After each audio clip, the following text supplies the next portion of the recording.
কে কি বললো আমাদের কিছু যায় আসে না। আমাদের দল থেকে বলা হয়েছে 60,000 মার্জিন এবং 60,000 ক্রস করবে বলে। দ্বিতীয়ত আমরা যখন ভবানীপুরে ঘুরছি বিভিন্ন জায়গায়, বিশেষ করে চেতলা অঞ্চলে, মানুষ বলছে আসার কি দরকার ছিল, আমরা বলছি এসছি আপনাদের সাথে দেখা করতে, কুশল বিনিময় করতে। ঘরের মেয়ে ভবানীপুর, উন্নয়ন ঘরে ঘরে।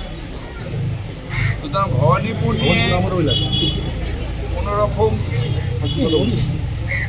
ভাবনার কিছু নেই, কিন্তু আমরা আত্মচেষ্টা যেই দাঁড়িয়েছে অপোনেন্টে আমাদের যায় আসা মানুষ আর আমরা তৃণমূল কংগ্রেস এবং এখানে ববিহারি আমরা পুরো সংগঠন নিয়ে 24 ঘন্টা মানুষের পাশে থাকি। মুখ্যমন্ত্রী এখানে কোনো অসুবিধা হলে দৌড়ে আসে, প্রত্যেকের সাথে মৌখিকভাবে প্রত্যেককে চেনে। মুখ্যমন্ত্রী নিজের অঞ্চল, এখানে কোনো স্কুলের বন্ধু আছে, কেউ কলেজের বন্ধু আছে, কেউ কর্মক্ষেত্রে বন্ধু আছে, সুতরাং বন্ধু প্রত্যেক জায়গায় ভর্তি আছে। যেহেতু এখানেই জন্মেছেন, এখানেই বড় হয়েছেন, এখানে থেকেই পড়াশোনা করেছেন, সবটাই ভবানী। তাই মুখ্যমন্ত্রীর ইলেকশন নিয়ে চিন্তা নেই। আমরা যেহেতু দল একটা আমাদের টার্গেট বেঁধে দিয়েছে, সেটাই আমরা সবাই তৃণমূল কর্মীরা ঝাঁপিয়ে পড়েছি। সেই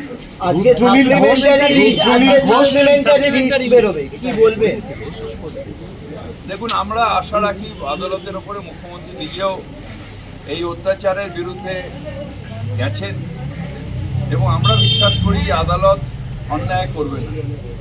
তার কারণ ভারতীয় হিসেবে সবার অধিকার হচ্ছে ভোট দেওয়া। ভারতের ভোটারকে কাকুতি মিনতি করতে হবে না যে আমাকে ভোট দাও, আমাকে ভোট দাও। জন্মগতভাবে আমাদের অধিকার 18 বছরের ওপরে হয়ে গেলে ভারতের সংবিধান আমাদের অধিকার দিয়েছে, আমরা ভোট দেব।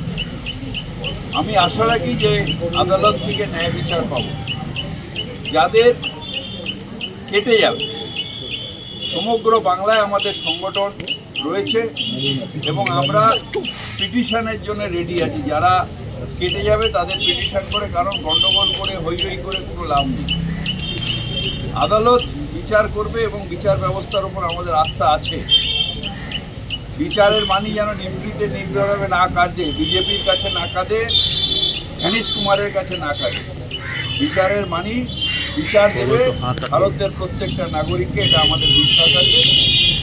এখানে হাইকোর্টের চিফ জাস্টিস উনি একটা করে দিয়েছেন, আমরা সেখানে পিটিশন দেবো এবং ন্যায় বিচার পাবো। যাদের উপরে অন্যায়ভাবে কাটা হবে তাদের।